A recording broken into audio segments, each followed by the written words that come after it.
কোনো মানুষকে হুজুর বলা যাবে কিনা, হুজুর কেবলা বলা যাবে কিনা।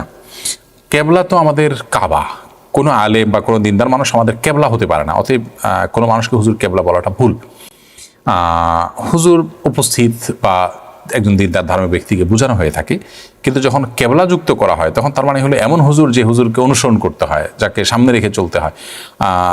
কেবলা তো আমরা নামাজের সময় যার দিকে ফিরে আমরা সালাত আদায় করতে হয়, কোনো হুজুর আমাদের আসলে মূলত অনুসরণীয় না। হুজুররা শুধুমাত্র বার্তাবাহক, তারা কোরআন হাদিসের কথাটা আমাদেরকে জানিয়ে দিবেন, আমরা সে অনুযায়ী আমল করব।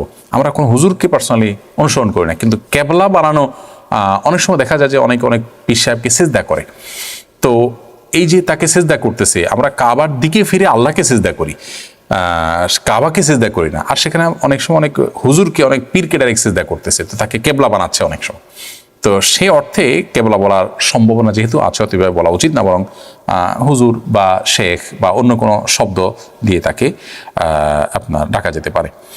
এমনি শামীম হোসেন আপনি লিখেছেন, মসজিদের ইমাম সাহেবকে হুজুর বলা যাবে কিনা। হুজুর বলাতে কোনো অসুবিধা নেই। আমরা অনেকে এটা নিয়ে অহেতুক বাড়াবাড়ি করি। হুজুর শব্দের অর্থ যদিও উপস্থিত, আমরা অনেকে মনে করি যে একজন মানুষ অনুপস্থিত থাকলেও আমরা তাকে তার অগোচরে বলি হুজুর এসেছিলেন বা হুজুর চলে গিয়েছেন, তাহলে তিনি অনুপস্থিত, তাকে আমি উপস্থিত কিভাবে বললাম। এগুলো আসলে একেবারেই অমূলক কথা। কারণ হলো আসলে কোনো শব্দ দ্বারা যখন একটা বিশেষ মিনিং পরিভাষায় নেওয়া হয়, তখন এই শব্দের মূল অর্থ কি সেটা আর বিবেচ্য থাকে না। অর্থাৎ হুজুর বলতে এখানে একজন আলেম, একজন দিনদার, একজন ধার্মিক মানুষ, সম্মানীয় মানুষ, বাস এটুকুই উদ্দেশ্য হয়ে থাকে। এখানে উপস্থিত অনুপস্থিতির ব্যাপারটা একেবারে গৌণ থাকে। আমরা অনেক কথা বলি যেগুলোর শব্দের অর্থ যদি খুঁজতে যাই তাহলে দেখা যাচ্ছে শব্দের অর্থ কিছুই পাওয়া যাবে না, কিন্তু এটা দ্বারা যেটা বোঝাতে চাই সেটা পাওয়া গেলেই হলো। অতএব হুজুর বলতে আমরা বোঝাই যেটা, সেটা হলো মূল। ইন্নামাল আমালু বিন্নিয়াত। আমি কি উদ্দেশ্যে হুজুর বলছি হলো একজন আলেম, একজন দিনদার মানুষকে বোঝাবার জন্য, জাস্ট। অতএব হুজুর শব্দের অর্থ সেটাই, তো সেটা হতে কোনো অসুবিধার কিছু নেই। অনেকে বলে যে হুজুর শুধুমাত্র বলা যাবে হযরত মুহাম্মদ সাল্লাল্লাহু আলাইহি সাল্লামকে, এটা আরও আতলামি বলা যেতে পারে। আমরা অনেকে এটাকে বেশ আপনার জোর গলায় দাবি করে থাকি। নবী করিম সাল্লাল্লাহু আলাইহি সাল্লামকে কোরআন হাদিসে কোথাও হুজুর বলাই হয় নাই।